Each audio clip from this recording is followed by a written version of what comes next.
Hey guys, so this is a new tidbit that we're doing, and it's called Around the Table with Amy Plano. And what we're going to look to do on a weekly basis or bi-weekly, kind of depending on our schedules, is bring you guys some good nutritional tips. We're still looking to get into grocery stores, so it's almost going to be like a virtual food shopping episode with us that we're going to do as well, to make sure that everyone kind of has a good understanding of what to look for, how to food shop, how to prepare foods, and we have lots of great ideas that can spawn from this, from ebooks to taste testing and some other stuff. So we are going to kick this off with some basic questions. We're going to kick this off with some basic questions for Amy, and I'm going to let her run with it. The first question, Amy, is, when preparing to go food shopping, what are kind of like three basic concepts or things you should be preparing yourself for as you get ready to go to the grocery store? So the first one would be to make a menu, okay? And it doesn't have to be anything complicated. So the way a lot of times I make my menu is I sit down and I have all my circulars, and I might just check out, I probably each week I'll make like 3 meats. So I'll see whether it be chicken thighs are on sale, and then I'll do some pork loin. So I'll usually choose 2 to 3 meats that are on sale, and then I'll usually just kind of rock a whole bunch of vegetables. And always remember that frozen is not necessarily a bad thing. So believe it or not, a lot of the frozen foods are actually fresher than the ones that we buy in the produce aisle, because they flash freeze a lot of the produce. So when you go shopping, you just want to make a very, very basic kind of menu. And once again, I'm not saying this is what I'm going to eat for, Monday, Tuesday, Wednesday, Thursday. But if you have like 2 to 3 meats, a bunch of veggies, and then all you really need to do is pick out some starches when you're in the grocery store. So that might be, you're going to grab, on your list you have a bag of sweet potatoes, you might have, Trader Joe's sells some awesome frozen rice that I know Jay loves. So just make a pretty basic list before you go. The other thing, like I just mentioned, is shop the circulars. A lot of times people really, the biggest concept is that eating healthy is really expensive. But every week, there's a lot of really good stuff on sale. And even places like Whole Foods, if you shop at their circular, you can see that they have their Whole 365 line. Even places like, Aldi's. Aldi's is making a huge comeback. And actually, Aldi's is the sister store to Trader Joe's. So, so making sure that you're smart with your shopping. And then the last thing I would say is a lot of these stores have apps. And so Whole Foods has an app you can download to your phone. Stop and Shop does. And then those also have coupons and kind of specials. So once again, it's really important here at CrossFit that, that we really kind of send home the point that shopping, eating healthy doesn't have to be really expensive. So go with a plan, shop the circulars, and download the apps if possible. So it's just going to make your life a whole lot easier, and never ever go hungry, because then you're going to want to buy anything that's not nailed down. I tend to always end up at my house with a couple packages of Oreos when I go hungry. Like they have like the double stuffed Oreos, or they have the birthday cake Oreos, the big ones, the Reese's Pieces Oreos. So I kind of tend to go through a lot of that. So I want to touch on a few things. One, we talked about saving money when going healthy. Okay? One thing I want to touch on is the new ShopRite and Stop and Shop. They sell lots of the foods now. They have like almost like a new healthier section. Absolutely. Where they're almost trying to like come back into the market that Whole Foods has kind of like had its claim in. Whole Foods kind of stakes its claim in kind of this the healthy department, and through that they were jack up their prices by about 50 to 60%, which is why. But I know that the new ShopRite, Stop and Shop, and also farmers markets, correct? Absolutely. You can go there and you can get similar, if not better food, fresher food in farmers markets, probably a lot cheaper. So those things are good too. Absolutely. Now dealing with the planning process, we hear a lot about like local and or in season. Can you touch on kind of why finding local, and what exactly does local mean? Is that like only Connecticut, or what about if it's meats from like a farm in New York or whatnot?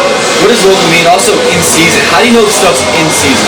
Yeah, so usually if you want to define local usually pertains to a definition that's within 25 miles of where the source is selling. So why local is important is that, if you think about the way that we eat right now, in the middle of the winter we can get strawberries. Okay, it's strawberry season now in Connecticut. But why local is important is because there's not as much time that for the food to get exposed to oxidation. So anytime it travels and it gets put like in the back of a truck, it actually loses nutrients. So local foods would be foods that were within 25 miles of where it's being sold, but it also generally is more nutritious because, like I said, when those strawberries, a lot of these, say if you think of bananas, when they pick bananas in Costa Rica, they actually are very, very green. And then they expose them to ethylene gas to make them ripen. Okay, so there's nothing local about a banana.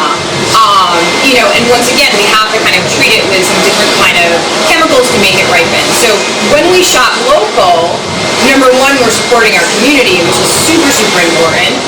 And we're ensuring our farmers have a job, but we're also kind of getting directly from the source.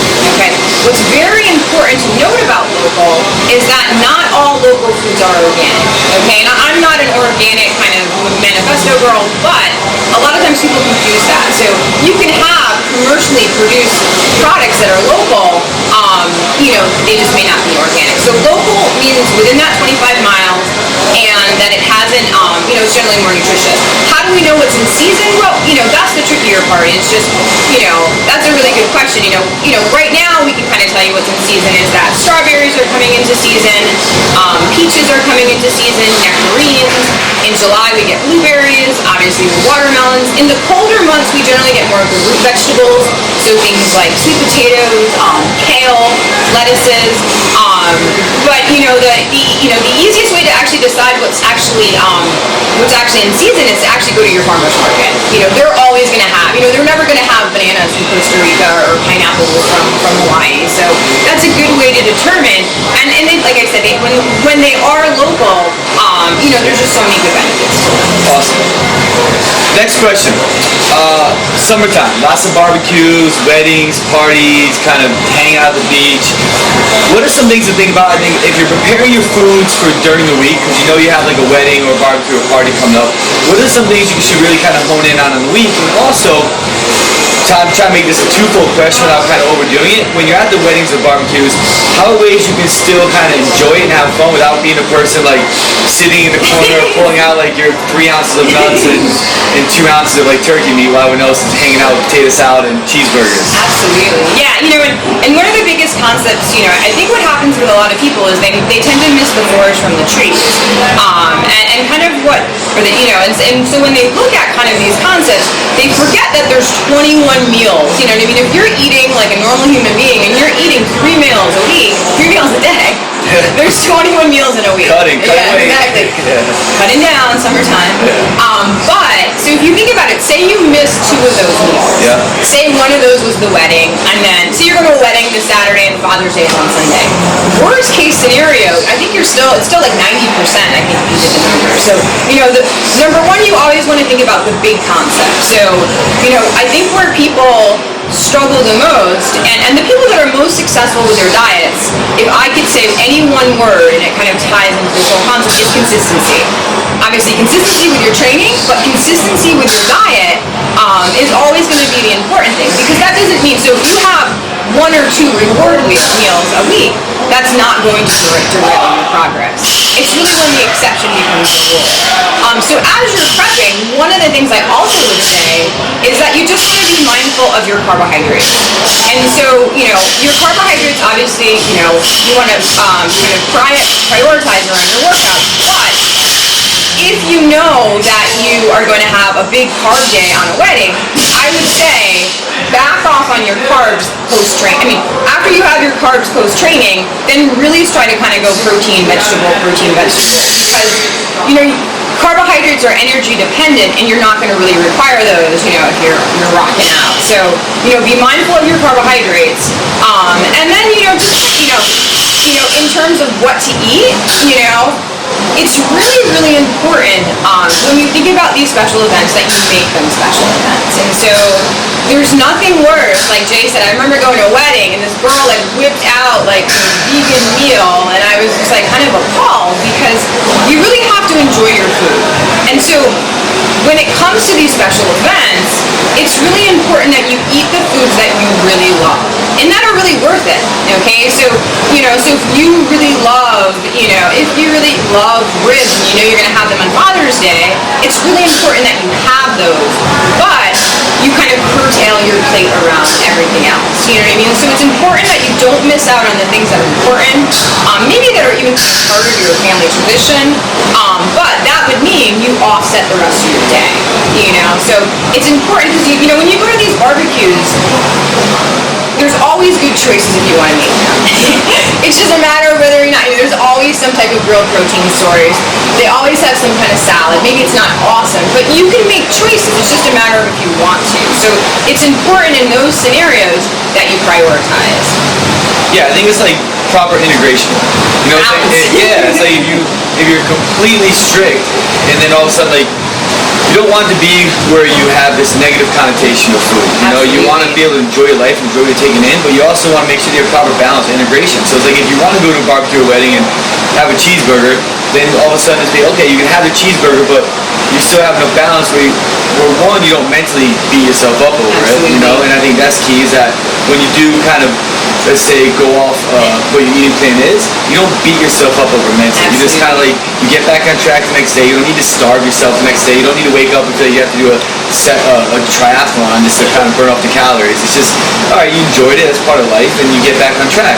But just like Amy noted, is that if you think about all the meals, if you're eating 21 meals a week, now some of us might do more with 3, 4, or 5 times a day, then that's still, if you have 2 meals, that's still, you're eating 90% of the week better, which is still better. Is it the 80-20 rule? The 80-20 rule, yeah. So that's what you want to keep in mind. And you also want where you're not like a crackhead. So if all of a sudden you get there and you have like the smallest cookie, but you haven't had it in a while, and all of a sudden it's like, you look over, the tray's gone, you're like, I don't even know what happened, I just blacked out and ate them all out. Yeah. So you want to think about that as well. I'm laughing in my head right now because we're doing this video and the fast keeps putting music up loud and Justin's vacuuming and I'm like, oh man, I can only wonder what the quality's gonna sound like. So let's go to the last thing. And the last question can be, Amy could probably talk on it for hours, so but I told her to keep it 3 quick things. If you're looking at labels on food, what should be warning signs? What are 3 things you should look at that kind of like, all right, no matter what the label says or how good the media might say it is for me, it's really not because of this. Yeah, so the 3 that I would say if something says that it contains soy, you probably want to be careful with that. Why? And I'll come back to that. Sorry, okay. That's okay. Yeah. So if it says soy, if it says it's fat-free, and then if it says that it's gluten-free, those would be the 3 kind of main red flags. So why is soy not awesome for us? Well, soy is not awesome for us because it behaves like an estrogen in the body. And it's not to say that, and I'm not saying don't do any soy, but I also just want you to be mindful of the other side. And so it behaves like an estrogen in the body, and most of the soy in the United States is genetically modified. So if you love soy or you're a vegetarian, that's fantastic. Just always try to buy organic soy. The second piece you'll notice with a lot of soy products is they're very high in sodium. So kind of veggie burgers and things like that, they're going to drive up the sodium level. The fat-free piece, just anytime you see the word fat-free, you're always going to think kind of chemical shitstorm. So if you think about a fat-free salad dressing or like fat-free cheese, it's not even really cheese or fat-free sour cream, like, or I can't believe it's not butter. I mean, you can't believe it's not butter because it's not butter, you know? So like, you know, so you have to be mindful of these terms. And I'm a huge, huge proponent of real food. There's a kind of an acronym that's called JERF, Just Eat Real Food. And so there's no inherent value of anything fat-free. I promise you, if you go to the grocery store and you pick up like a fat-free vinaigrette, you know, it's like poison, you know, you're going to see like hundreds of, you're going to see at least like 25 chemicals in there. So I'd much rather you guys eat real butter, you know, and I'm not advocating like, you know, like sticks and sticks of it, but I really want you guys to stay away from fat-free foods. The last piece is the gluten-free piece, unless you have celiac disease or fructose intolerance. You know, everything is labeled gluten-free. I'm surprised that this water isn't labeled gluten-free. Like, you go into Stop and Shop and like the steaks say gluten-free, and like, I sure hope they're gluten-free. They never had gluten in them to begin with. So gluten-free does not equate to healthier. And if you have a medical reason why you need to be following a gluten-free diet, that's important. But it doesn't kind of ensure that it's a healthy product. It's actually generally higher in carbs. They're more dense. So be mindful of soy, be mindful of anything that is fat-free, and then anything that is gluten-free. Yeah, I think that's a good point. Last thing is I know people kind of like mentally play tricks on themselves, or they buy like a batch of cookies that they do. Well, they're gluten-free cookies, but it's like got tons of other chemicals or sugar in it. And it, like you said, you don't have celiac, so you don't have a medical condition where you need to eat that way. Don't tell yourself it's healthier, but it's loaded with a bunch of other stuff. So yeah. Thanks, Amy. Thanks for having me. Yeah, so guys, this is the first session. We'll touch back next week with some more concepts. If you have any specific questions, let us know. Yeah, email us. Yeah. Thanks. Awesome.